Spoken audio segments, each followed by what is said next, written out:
Hi, my name's Tori and I wish I knew more about blood products. Hi, my name's Letitia. I wish I knew more about taking care of myself when starting shift work. Hi, my name is Lydia.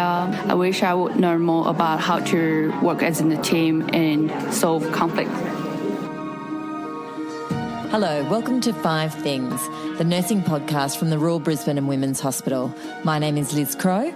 I'm Jesse Spur, and this is a podcast by, for and with the amazing nurses and health professionals in our corner of the world. We hope to connect with a global community as we move from surviving to thriving. Welcome to 5 Things.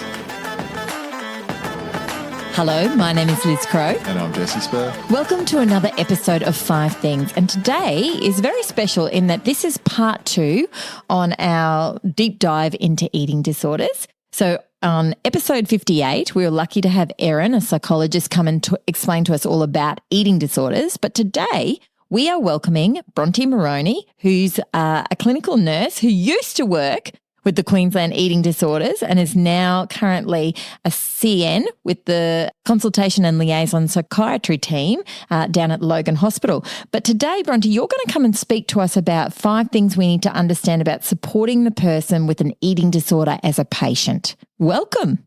Thank you for having me. We would love to know how you got into doing this specialised work. Yeah. So I studied at Griffith University for my nursing degree. And my grad year, I went into mental health. It was the area that I found most interesting. I felt I was most engaged and I wanted to know more, especially why people do the things the way they do, how they behave. I found really, really interesting. So my first sort of permanent role was on H floor, so the eating disorder specialty area. It's the only inpatient ward in Queensland that we have 5 beds, so it's quite specialised. So I was trained there, and so the majority of my career was on H floor. So after that, I did a bit of student facilitation, so a bit of student education. I found myself kind of, when I would educate, I would find myself most passionate about talking about nursing, about eating disorders. I worked at Queds for a while, which was great. So seeing the community side and how treatment works there outside of hospital. And now I've abandoned Royal, unfortunately, and I've gone to Logan for a bit of a different experience. So doing a consultation liaison service, which has been so interesting, providing recommendations and support to the team for eating disorders in the medical ward. So seeing what treatment is like from the treating team's perspective and the goals and the planning and that sort of thing. So kind of been in all areas of how we manage and how we support nurses and the treating team as well, especially in an area that can provide a lot of anxiety and unknown to staff. Yeah, so I guess today you're going to share this lovely wealth of knowledge from all those areas to work out how we can best support people who have an eating disorder when they're an inpatient. Yeah. We were talking just off recording before. You mentioned that you had a, COVID holiday back in medical nursing as well. So I think it's really important to ground that back in because you said a lot of your career has been mental health specialty and eating disorder specialty, but you're wearing a double hat, so can talk with great credibility on them. Yeah, sorry. So I went back and did a bit of, I was originally doing some mental health nursing in the COVID wards. So especially when we had to remove COVID positive patients from the mental health wards and nurse them in the medical area, which is sort of a challenge in within itself.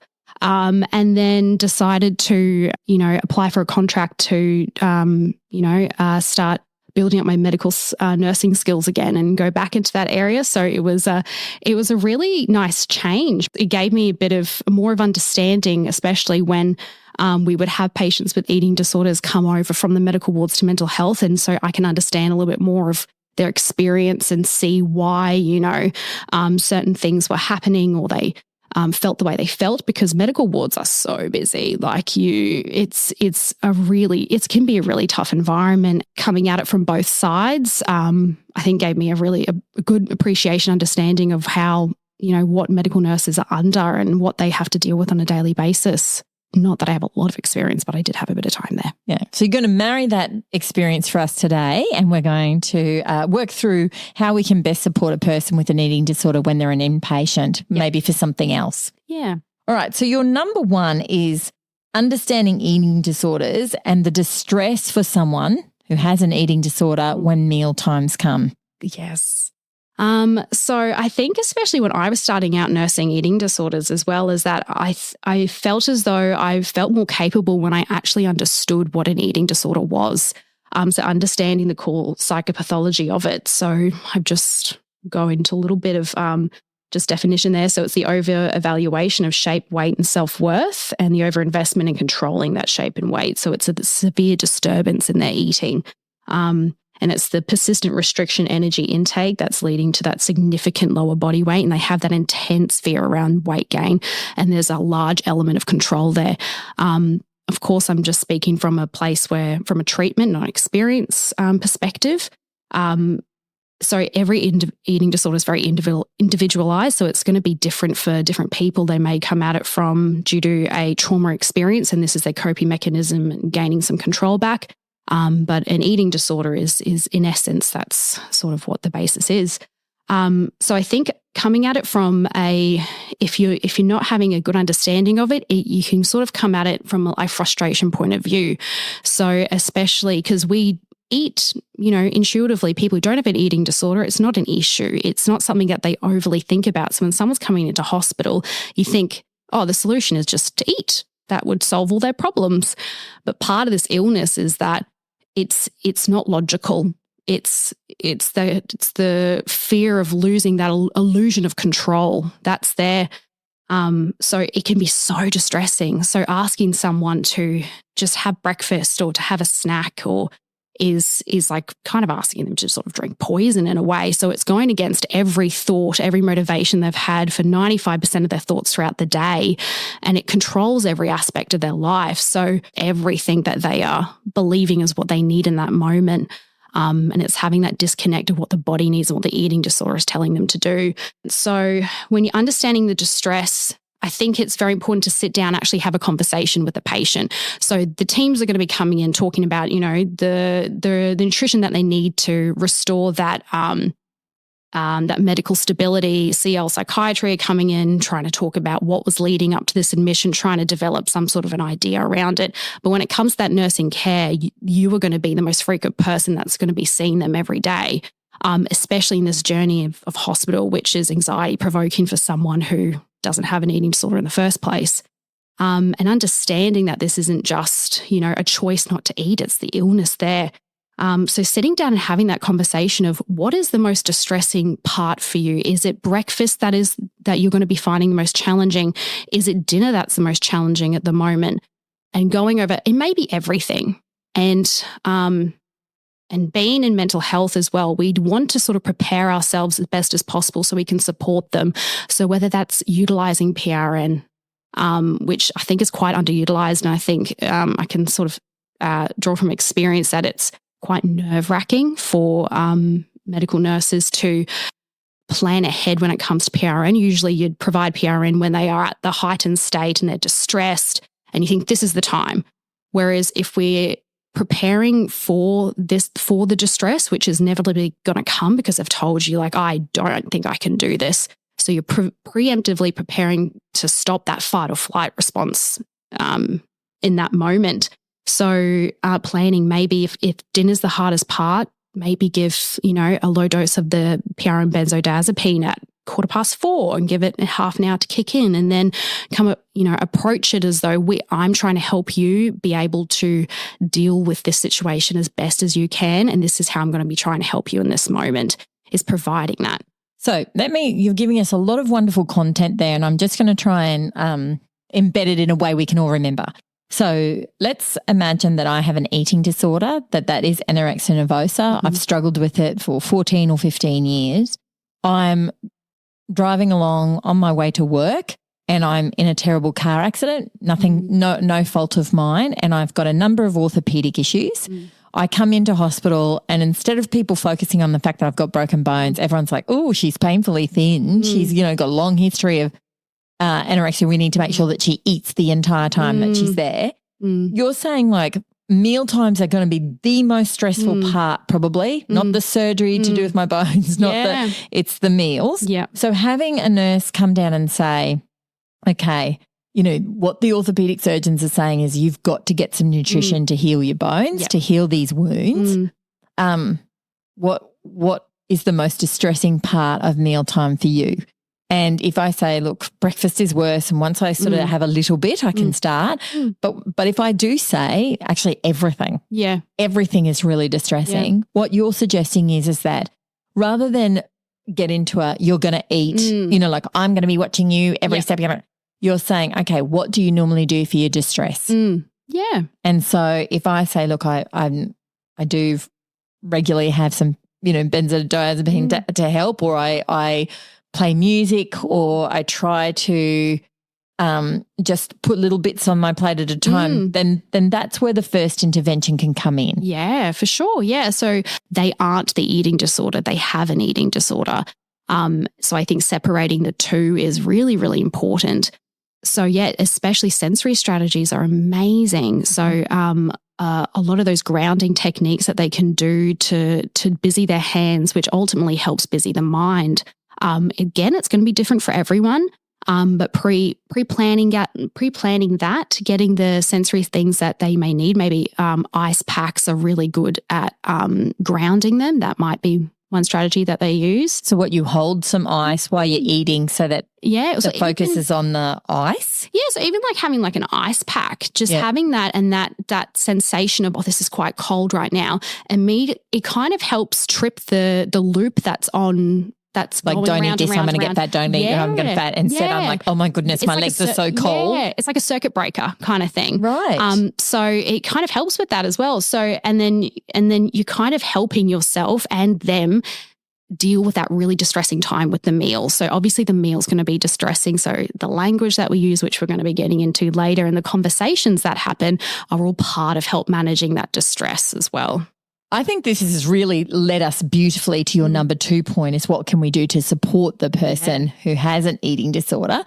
You've already been listing some of those things, but I guess it's really important for us to remember that if someone is in for some other condition like orthopedics, post a car accident, who's been living with an eating disorder for 14 years, it's important that we're not a group of narcissists of like, we're going to get this person to put on some weight. Well, we need to focus on our task at hand, don't we? Yeah, that's right. Yeah. And it's going to be very distressing either way, being in hospital. So being that, approaching it with compassion and empathy for them, and acknowledging that this is so difficult, and this is probably going to be quite, you trying to minimize the trauma that's going to happen in hospital, is really important. It's also being realistic that really very few patients put on weight while they're in hospital. The people that put on weight in hospital are usually the shift workers. Yeah, that's right. If our normal patients are, patients who don't have an eating disorder aren't putting on weight, we can't expect our patients who have an eating disorder to come in and put on weight, can we? Yeah, exactly. And you're removing those, the food that they are saying is a safe food. You're now taking away that and bringing in hospital food, which it's not always delicious. The best. Yeah. Some of it's nice, but some of it is, you would kind of be questioning it yourself, but it's important. The nutrition is their medicine. So, and would you say, if I met someone under these circumstances and they've been living with an eating disorder for 14 years and getting themselves to work every day and having a career and, been a student or is a parent or whatever, this person's already incredibly resilient and must have a whole list of resources that if I take the time to connect with this person, they're going to be able to help give me the cues to help them to eat, aren't they? Exactly. Everyone's individualistic. So we do apply the QEDS guidelines when appropriate to the criteria that they're meeting. But at the end of the day, this person has their own life and their own journey and what has led them to this moment and what they've used to cope. So whether that is restricting or it is purging, it's a coping strategy. It's what they use to deal with that anxiety in that moment. So getting to know what is part of that and what does that look like and how we can best support them, and in an environment that is going to be really sort of out of control for them and can be very overwhelming. And I think if someone especially has come in from a car crash and, they've noticed that they're quite malnourished and they're needing that refeeding pathway, and especially to help their body heal, it's it's going to be, they've got these injuries, they've got that, the eating disorder part as well, which, they may not even have addressed before. Again, this is all very individual for each patient, but coming at it, especially as like, if you're in a medical ward, we're feeding you, we're not curing your eating disorder. No. We're nourishing your body in order to be able to heal. And coming at it from, if you're having this meal, you'll be better once you have this meal, or you will, you need this to get better. That is a part of the puzzle, but it's not helping with the core issue here. No. So we are just one very small part of that journey there, and recognizing that we're not curing anything. We are assisting them in this moment to have the nourishment to heal and engage in those recovery services. So I might put you on the spot here, but just say my eating disorder is bulimia, and purging is a big part of that. I eat and I vomit, and I've been brought into the hospital. Everybody's bringing me all sorts of treats. My family's coming up. Maybe this is something that I've kept hidden for a long time. I'm the bedside nurse, and I notice that as soon as this patient eats, not long after they go to the toilet, I hear some vomiting. Yeah. How does the bedside nurse broach that subject then with the patient? Look, that's a difficult one. I think especially like, what rapport have you built with that person? Are you someone who's met them 2 minutes ago and you've just seen them going to the toilet and vomiting whatever chocolates that they've just eaten from their family and friends? I think coming at it, so you're not just a stranger. So I think if you're going to be approaching them and saying, hey, I've just noticed that you're feeling a bit sick at the moment, and they start to become a bit guarded and defensive about it. Coming at it from a compassion point of view of going, is there something that, is concerning you? Yeah. Is the fact that you are something feeling, we need to be aware of? Is this something that is going to be quite impactful, because they're using that to deal with whatever's going on with their thoughts, with their environment. That's what they're trying to use to cope right now.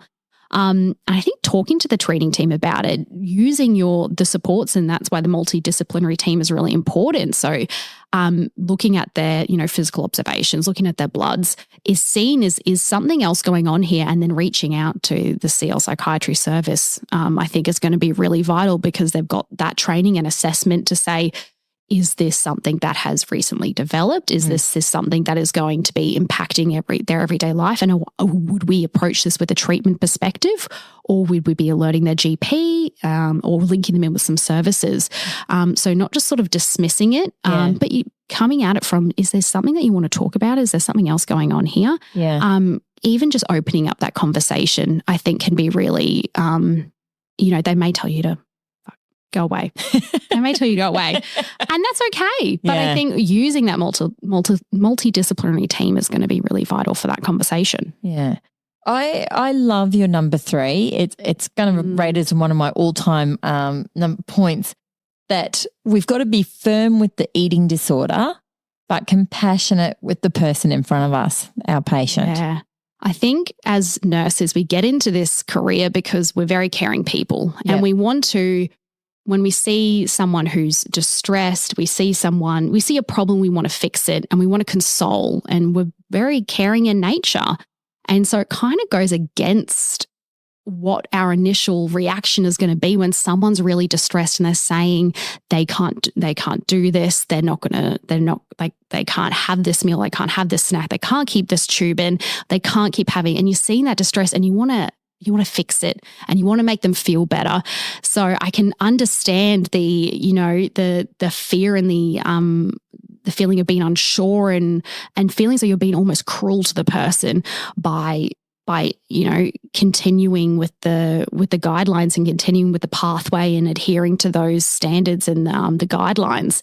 I can totally empathize with that, and it does take practice and it does take time. But at the end of the day, you're not providing a service to them that's in their best interests if you are adhering to what the eating disorder wants. So if you're adhering to what the eating disorder wants, that you're prolonging their stay, you're prolonging the medical instability, and the level of control that the eating disorder is trying to gain in that moment is just increasing, and it's increasing their distress, especially if they've seen that, they've pulled out the tube, they've had it out for 10 minutes, and you haven't played any catch-up feeds, and they're fully aware of the processes that that are around that. So if you're wanting to appease the eating disorder in that moment, it's not good for that person in the long run. You're keeping them in hospital for longer. You got that extended iatrogenic harm that can come of that as well. So it seems awful and mean in the moment, and I get it, but at the end of the day, you are providing care to that person and you are not adhering to the eating disorder's requests. I've picked up that you're frequently, I guess, personifying the eating disorder as separate to, is that, I mean, it's obviously a really useful strategy for us as healthcare providers to separate that from the person. Yeah. Is it something that's included in the therapeutic approaches at times as well? I'm totally ignorant to this. Is that one of the, I guess, strategies that is sometimes used? Yeah. So may a patient actually kind of separate and partition that? Is that a strategy that's used? Yeah, some patients who have had treatment before may already come into separating the eating disorder from themselves and talking about it as though it's another person, being, entity within itself. So they already have those strategies, so kind of respecting that as well. But even like with a first presentation, I'll say, so is the eating disorder quite loud right now? So separating that voice from their own, and, you know, you are not the eating disorder. You aren't an eating disorder. You're a person who has an illness. And I think that separation, it helps them almost, I mean, in my time and my experience, has helped them be able to sort of rationalize why they're having these thoughts. Why can't I just eat right now? Why can't I have the supplement that is in a popper? Why can't I do that? And it's that unknown and the frustration of it all. And it's saying, well, this is an illness. This isn't you that's choosing to do this. This is the illness that's there. You're treating that, but you're also letting that person have their own identity. Yeah, and not feel shame. Maybe feel some guilt and remorse about the fact that they've purged, following your example, but not actually attribute that to them being a bad person. Yeah, exactly. Yeah. Number 4 is the importance of us using recovery-focused language when we're working with people who have an eating disorder. Can you talk us through that? And I guess I also want to point out that you're an expert in this area. It's very skilled. You know, this will, again, take some time for a bedside nurse or an allied health person or the cleaners or whatever to get their heads around using this language all the time. Yeah. But what is recovery-focused language? So recovery-focused language is very much avoidance of blaming and I guess putting that person into a label or an identity of what they have. So saying, you know, oh, the ED purged on the floor, or they were very behavioral today. They were trying to tamper with the feed. So it's not, it isn't very therapeutic, and it doesn't create a safe space for that person if you're talking about the patient in that way. And it doesn't help us, that they don't feel as though they're in a caring environment if that language is being used. So I understand in medical wards, you've got bedside handovers, and that can be really tricky, especially when trying to give a thorough handover. You know, you want to talk about what's happened in the day, what worked, what didn't work. And I think it's very important, especially when you're handing over, that you're avoiding using that language of they were difficult, they refused to have the supplement, they were pulling out their tube, they're doing this for attention seeking, and you're preemptively preparing that nurse to walk into a situation where they're already irritated, they're already feeling defeated, they're already feeling as though that they've already got that countertransference going on. When you're writing down progress notes, choosing the language that you're going to be using is really important, because you're setting a tone for everyone that's going to be reading it as well. So using language that is recognized of what an eating disorder is. So the eating disorder was quite, you know, became very distressed today. You know, the eating disorder was quite in control in this moment. So, you know, we tried to use PRNs, we tried to use distraction techniques. It didn't work. We've talked about how we can approach the next meal and what strategies we can use. She says she's going to try afternoon tea, and using language that's working with them and not talking about them as though it's something that is almost like your own supervision, I think is really important to avoid that. And knowing that the bed space is not a soundproof area. So if you're talking about them even outside the bed space, they can still hear you. They're still aware of what's going on. We've had a lot of patients come over from medical and say, I could hear the nurses talking about me all day and how difficult I was. And it wasn't meaning to be. I was really overwhelmed. I was really anxious and I didn't know what to do in that moment. And and they're alone and they're vulnerable and they're in a very vulnerable area. So I think it's as much as, we need to check in with ourselves of how we are approaching patients and what am I feeling in this moment is why am I feeling irritated right now? Why am I feeling agitated? I get that it's busy, but coming at it as though, this is what I want to say in this moment. This is what I want to do. It may feel okay in that moment, but in the long run, it's not helping anything. It's not helping anyone, and especially not helping that person or your coworkers. Really, it's just hit me then thinking about for the majority of nurses, medical surgical nurses, pain seems to be a good analogy here. So follow me down the rabbit hole.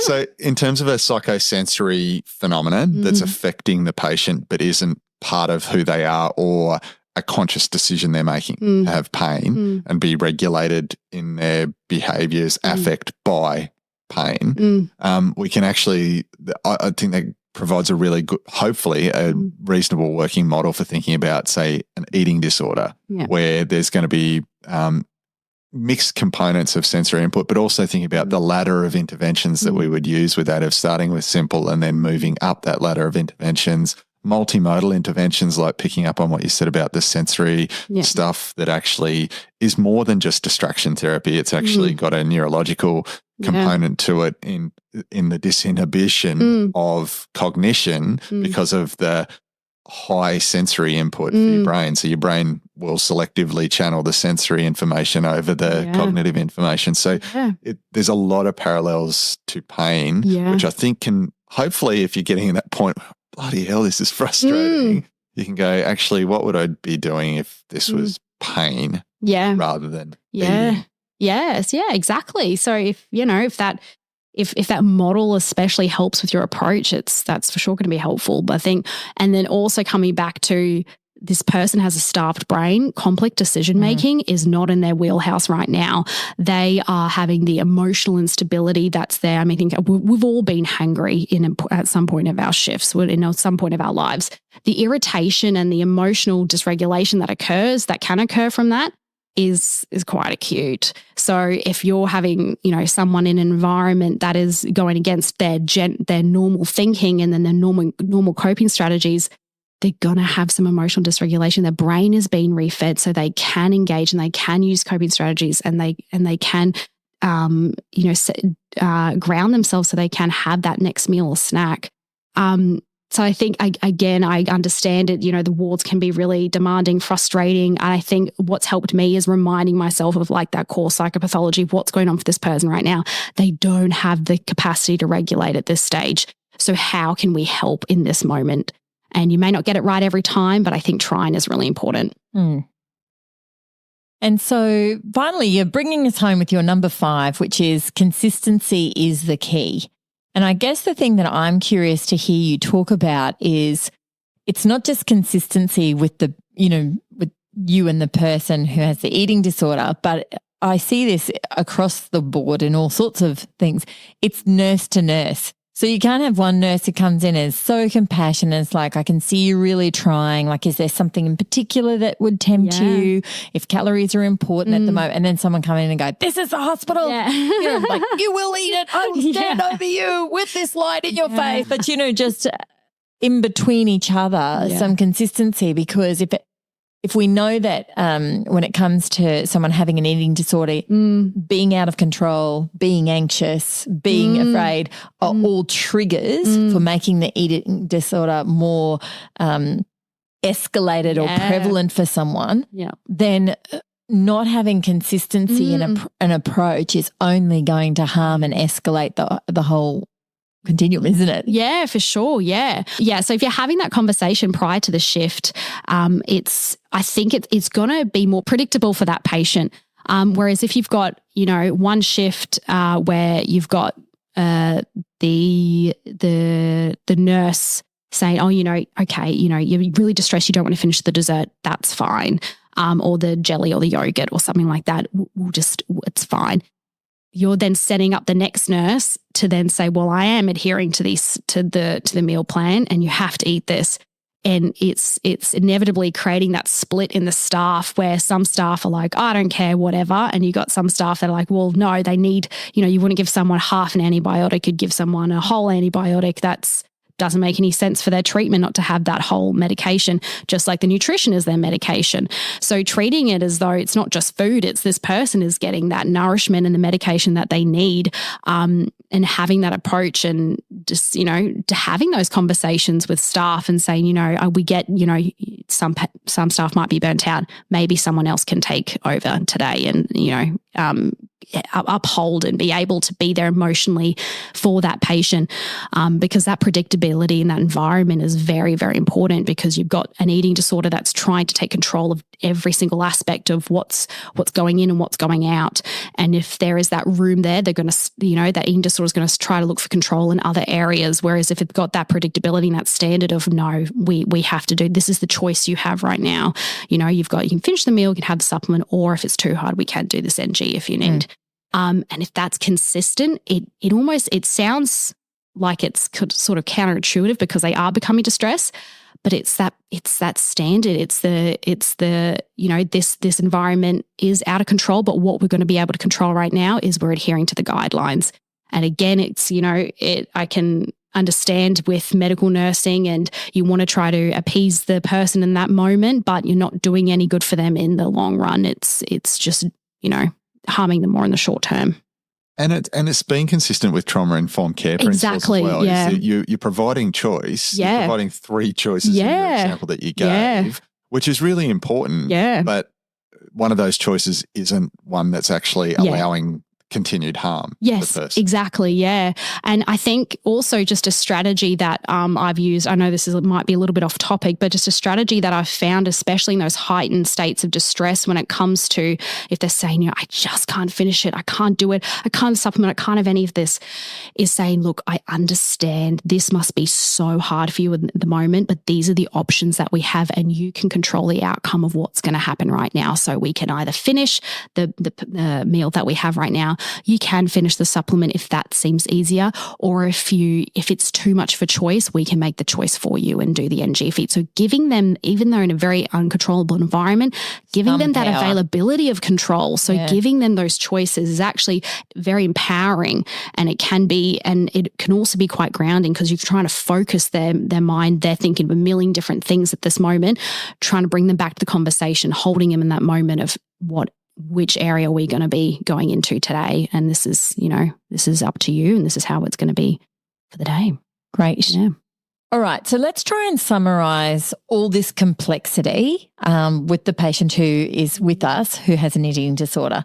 So your number one is, first of all, let's understand what an eating disorder is, and then recognize that for this person, mealtime is going to be extremely distressing.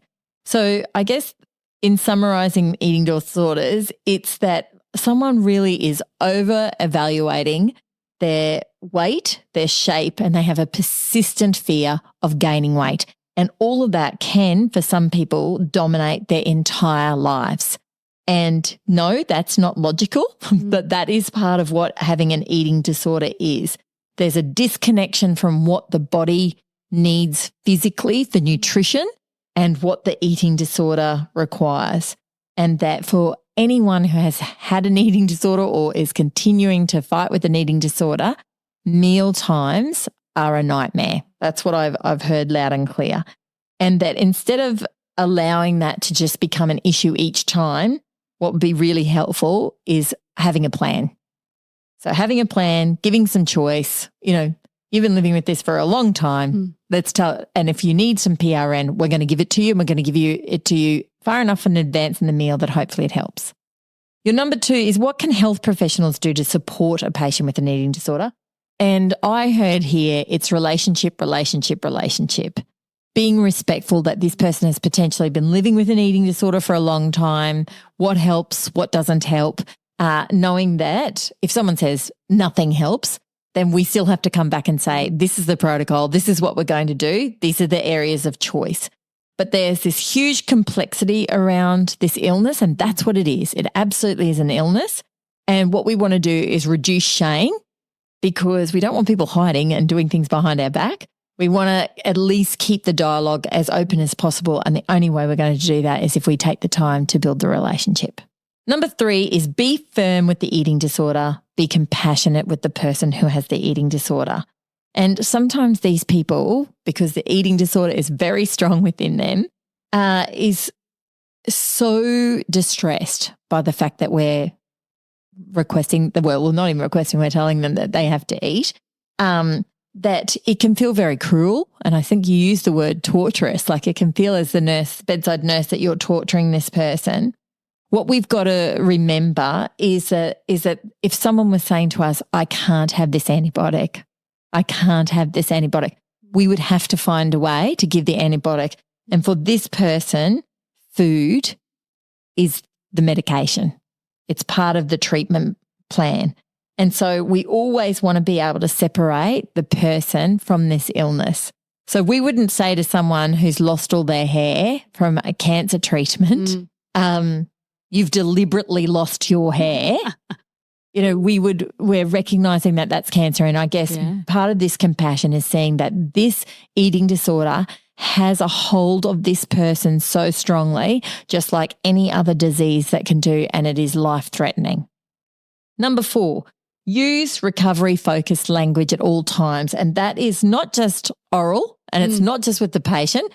It's how we hand over. It's the notes that we write in the chart. Yeah. And so using blaming language, labeling language, the anorexic in bed 17 has been difficult all day and pulled out their tube. I've heard that one before. If I'm hearing that, none of that is going to assist this person to use food as a form of medication. So instead of calling something attention seeking, we might say they're really struggling. They've been quite dysregulated today. And I actually really liked that you talked about, we've all been hangry. Yeah. And anyone who's been hangry, you're short, you're distracted, you're dysregulated, because all you can think about, these people are chronically hangry. Yeah. And that must be a terrible thing when your stomach is saying, eat, but everything in this eating disorder is saying, don't do it or you will fail. You'll be fat, you'll be hopeless, you'll be whatever. And so anytime we're engaging, again, going back to point 3, being compassionate, but using a language like, how can we best support you? What does this look like for you? Can you give us a tip? I think is important. Yeah. And that leads us last but not least into the fact that consistency is the key. And that's consistency in the way that we engage with the person with the eating disorder. It's the way that we as a team approach this. Yeah. So I can't, you're just because the patient is a similar age to me, I can't be like, don't worry about the jelly. Don't worry about that. If you can just eat a little bit of that, that's going to be fine. You're setting things up much harder for the person behind you who's going to nurse. But worse than that, you're depriving that patient of an important medication, which is nutrition, to get better. And so what I loved is this offering of choice. So no, you don't have a choice about how many calories you're having today, but the choice is you can eat that. You can eat that and you can have some of that as a supplement. Or if you really can't do any of that, you can have a nasogastric tube and we can give it to you that way. Yeah. Like they're the choices. It's not the choice around the calorie. Yeah. And I think the consistency with the compassion and the consistency with the message actually does help provide a great deal of safety for that person because there's some boundaries around it. That's right. Yep. That's a very good summary. Yeah. Yay. Bronte, thank you so much for coming and talking to us. I know that this is something when we were in the wards, a lot of junior staff really struggled with. So I hope this is really beneficial to them. So thanks for sharing your expertise with us today on 5 Things. Thank you for having me. The Royal Brisbane and Women's Hospital 5 Things Nursing podcast acknowledges the Turrbal and Yagara as the First Nations owners of the lands we now tread. We pay respect to their elders, laws, customs and creation spirits. We recognise that these lands have always been places of healing, teaching and learning. We also wish to acknowledge the First Nations people of the lands of our global community and encourage our listeners to seek out, listen and learn from the knowledge held in your shared space. As well as all major podcast outlets, you can find us at 5thingsnursing.podbean.com. Please also subscribe and give us a rating on your listening platform of choice. This helps others find the podcast. And finally, if you'd like to connect with Liz or myself on Twitter, we can be found at LizCrow2. And for me, it's inject_orange. We would absolutely love to hear your thoughts, ideas, or feedback. Thanks for listening to 5 Things